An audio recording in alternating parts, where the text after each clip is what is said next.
Are the banks going to collapse? We're going to break that down in today's video and the state of our economy right now and what you can actually do to transform your family's wealth timeline.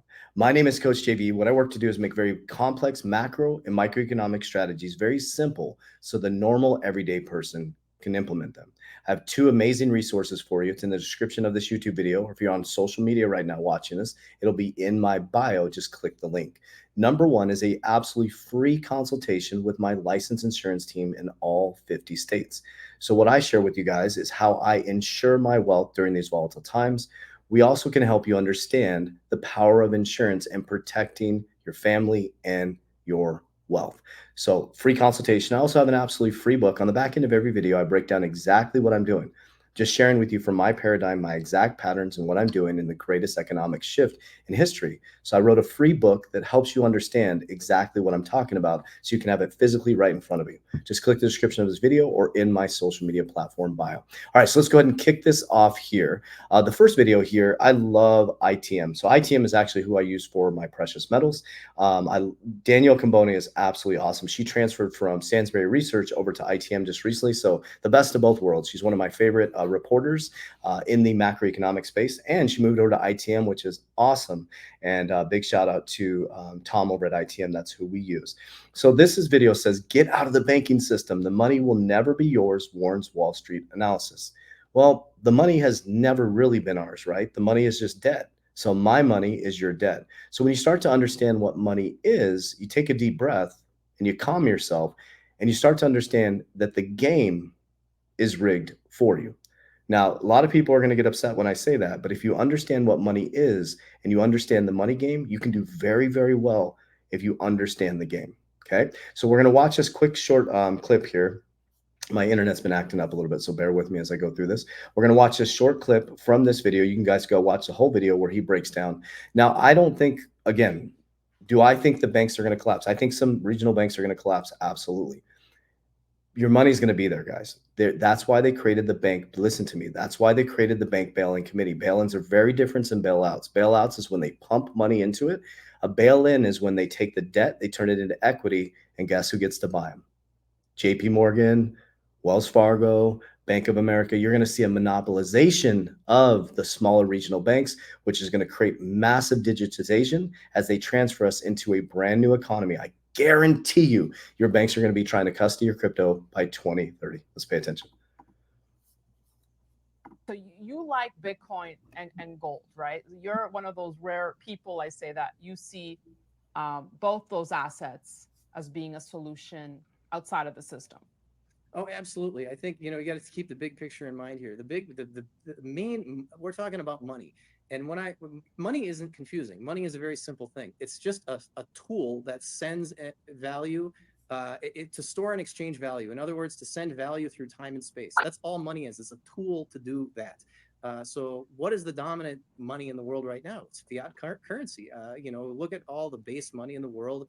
It's about $100 trillion, give or take. Then, of course, you got the bond market, which is some more. And then all the gold in the world is like, what, 13.5 trillion-ish? And all the Bitcoin in the world is about 1 trillion. So look, that's the universe of money here. And the biggest thing is the fiat currency system. So yes, I think gold and Bitcoin are superior to the fiat currency system. And I think as long as that exists, you've got two alternatives. Once the fiat currency system has totally collapsed and all of that $100 trillion has evaporated out of it, then I think that is when the gold versus Bitcoin thing is going to truly play out. But in the meantime, while we still have this horrible fiat system, you've got two very good free market alternative forms of money. But on the Bitcoin, right? Are you not concerned? I mean, we hear all the time, politicians hinting at the fact that they'd want to stop Bitcoin. Can't.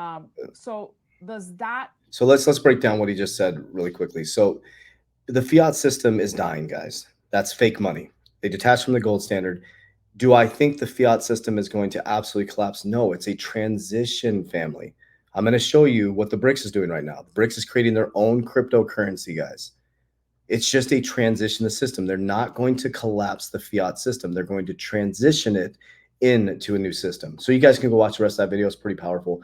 So this is another thing here, what says regional banks will need to consolidate unless the Feds cut rates aggressively. So what he's going to talk about pretty briefly here, I'm going to show you the brief part of this video, is regional banks are in a big crisis right now, guys. When the bond yield inverted in 2023 and these banks started collapsing, guys, there's no money, guys. There's no money. Okay. They are so over leveraged right now because the interest rates were so low for so long and the printing of money. There's going to be a monopolization of the bank bail-ins. Your money's going to be fine, guys. But that's why I don't keep a bunch of money in the banks. I keep enough to pay my bills and for emergencies, and I move every bit of my money either into cryptocurrency, into my insurance policies, or into other real world assets, and I diversify. That's the key to this. He's a managing partner and director of research at Ironside Macroeconomics. And Barry, here we go. Markets are down yesterday, but barely. We are just below all-time highs. It seems like the move and the momentum is certainly up and to the right. What do you feel about things? How do you think? Are earnings enough to justify the places we're going? You think that continues? They are for about half the market. Right, so the tech sector is 30% of the S&P. Consumer discretionary, which is basically tech as well, is another 10, and communication services is 10. And if you look at S&P 500 earnings this quarter, they're on track to maybe get to 10% this year, but it's almost exclusively being driven by those three sectors. And it makes a lot of sense if you think about the whole dynamic last year. I was describing it as an unstable equilibrium where the household sector had termed out their debt, really wasn't at risk or particularly sensitive to the rate hikes. The same was true with the large non-financial corporate sector. But then you have this whole other dynamic, which is the banking system struggling with the deepest yield curve inversion since 1980. And that is, the banking system is the conduit to providing credit to small businesses, the real estate sector, and even the federal government. So in that environment, sure, being long tech works well. I think this is going to be a strong capital spending cycle, probably have above trend productivity growth through this business cycle. But then you have this whole sector that is struggling mightily with what I've been describing as nothing like 2008, because that's the lens everyone always looks at. NYCB has trouble and everyone says, well, is this systemic or are there credit problems through the system? The real comparison is 1980, when Volcker created this deep inversion of the yield curve that essentially started the chain of events that wiped out the thrift industry. Yes. Okay. So what he's talking about is the bond yields inverted last year, which sucked the liquidity out of the bank. Then they raised interest rates, right? Well, that's what caused the bond yield inversion.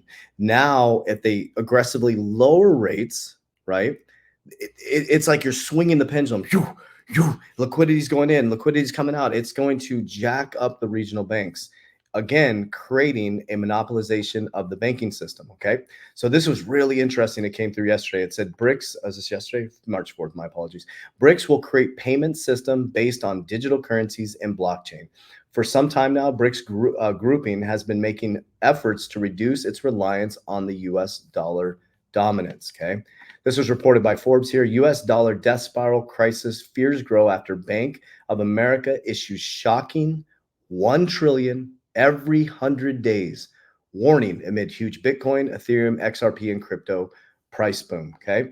So important to think about this, guys. Like what they mean by that, what they're saying is basically the government is adding $1 trillion every 90 days. This is why people are flying to Bitcoin as a flight to safety. This is where we could go. Listen. Bitcoin is basically back to those record highs from a couple of years ago. Joining us now is Anthony Pompliano, a founder of Pomp Investments. And it's kind of a fool's errand to ever try to figure out where Bitcoin is headed. But just in terms of things that are on the horizon, we got the halving coming up. We've had the ETF that was recently, spot ETFs are now becoming more mainstream. And how long has it been? Has it been 2 months? It started maybe a little bit slow, but then it's been like kind of a rocket ship. If you look over the last 60 days and in the next 60 days, I think there's two big stories. The ETF approvals obviously were a huge deal. BlackRock alone has $11 billion in their ETF. They added $1 billion just in the last day. And so these are massive inflows for just one fund. There's 11 of them. And so obviously there's tons of money coming in, about 12 times more demand for Bitcoin than what the network is producing every single day. But also, as we near this record high, if we go back and we look at past record high breaks, or if we eclipse the old all-time high, 3 of the 4 times Bitcoin doubled in 18 days or less. And so if you think about that for a second, once you break through an all-time high, it's price discovery. What is this thing worth? The world is going to try to figure that out. And 3 of the last 4 times in 18 days or less, it doubled in price. You add in the fact that we have the halving coming, and we're going to go from 900 Bitcoin a day coming into the supply to 450. And it's very hard to make an argument that Bitcoin is not going much higher and at a faster pace than we all expected. This is crazy, guys. This is where it gets wild. This is where you need to bring the emotion out. And this is exactly why we created Merlin. So on the back end of every video, if you've heard this, you'll want to continue here. I want to share with you guys. I'm going to repeat this over and over again. I'm just telling you exactly what I'm doing. Okay. So basically what I did from 2020 to 2022 is, number one, I built a robust crypto portfolio and I was exiting the markets. I had a spreadsheet. So I had a spreadsheet. I had a ladder exit strategy going up. So as people were rushing in, I was selling as it went up, because I realized when it went parabolic, the exchanges start to shut down. It happens every single time. When the exchanges shut down, you're panicking. You can't get your crypto out. When it comes back up, it's collapsing and you're panic selling. But I've already sold profit on the way up. Now, there's a couple things to look at with that, okay? So number one, I'll explain Bitcoin. I've been open and honest with you guys in my academy. I just started getting into Bitcoin last year, okay? So let me give you an example. You also have to look at short-term and long-term capital gains. So all my crypto besides Bitcoin is I've been holding, right? And I've been holding and accumulating. So all of that is in long-term. I've been holding over a year. But Bitcoin, let me just give you an example. I bought a chunk of Bitcoin in January 2024, okay? So when I bought that Bitcoin, it wouldn't make sense for me to cash it out, even if it hits my exit targets in 2024, knowing that the bull run's going to continue for 2025. I'm better off waiting until January 2025 to start exercising my exit strategy, because I could get taxed anywhere up to 37% on short-term capital gains, because there's a big difference between under 12 months and a big difference for holding it after 12 months. So that's something you have to consider, okay? Number 2 is I'm exiting 50% of my portfolio during the bull run. I don't care when the bull run ends. I care when it hits the exit targets. Let me give you an example. Okay, I used a Shiba example. So this is our dummy account here, okay? And it shows you, if I click on SHIB here, it's going to show you, did I do my exit plan here? Oh, edit exit strategy. Here we go. Is it on my exit strategy? Here we go. I can edit my exit strategy. Here we go. If you can see this on the right-hand side, let me make this bigger for you guys. I'll show you the example of what it does, okay? Again, I know there's some people asking questions. We don't hold your keys. This is just an interface. Don't hold your keys. Don't hold your combos.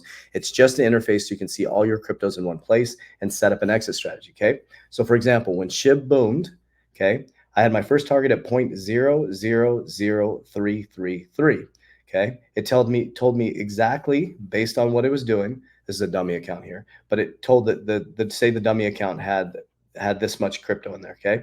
So told the dummy told us to sell, told the dummy. That's awesome. It does keep it's like it's exit strategy for dummies, right? It's like, it literally tells you exactly what to do. Told me exactly how much to sell. We also had the tax bracket in here, and it tells you exactly if I sold all these exit targets, you have $3,643 that'd be made off these exit targets of 50% of my portfolio, and you would pay $910 in taxes based on 3,643. So you're setting up your exit targets, and on the way up, I pull and I max fund my insurance policies. That's what I do personally. Okay, it's worked for me. It worked for me in 2020 to 2022, and now I'm going to be doing that even larger in 2024 to 2025. The reason why I do that personally is because I love the fact that I can get market-like returns 6 to 7%, anywhere to 6 to 12%, excuse me. My principal is guaranteed because it's insured. My wealth is actually insured in there. And then I have access to the liquidity, access to the cash value. I can borrow against my insurance policies, tax-free. Then from there, I buy more assets by taking tax-free money out. So my dollar that's taken out of crypto as profit is put into an insurance policy that I can borrow against that dollar. So now I'm not only made money in crypto, I'm now making money in my insurance policy, and then I'm able to borrow against that policy tax-free to buy more assets. That's how the wealthy become wealthy. They borrow against their assets, tax-free to buy more assets, multiplying your money, richest man in Babylon. From that, I'm going to continue to build companies. I have equity in multiple companies, precious metals. We're getting into real estate for the tax liabilities and depreciation. And we're just still learning a lot of parts of the game. And so that's what we do. We just stay focused on fundamentals, which for me, it's my relationship with God and Jesus Christ. And we work to be good people with good intentions. That's about all we can do, right? So, but you have to have an exit plan. There's no reason to watch your portfolio skyrocket, 100%, 200% and not pull. And think about this, guys. I'll share with you guys with SHIB alone, just with my crypto portfolio alone, with this little mini cycle we just had, that would take someone like 10, 12 years in a corporate job to make that much money in their retirement. I'm just trying to do the math as when I was an executive, right? This is the caution in this. This is not realistic.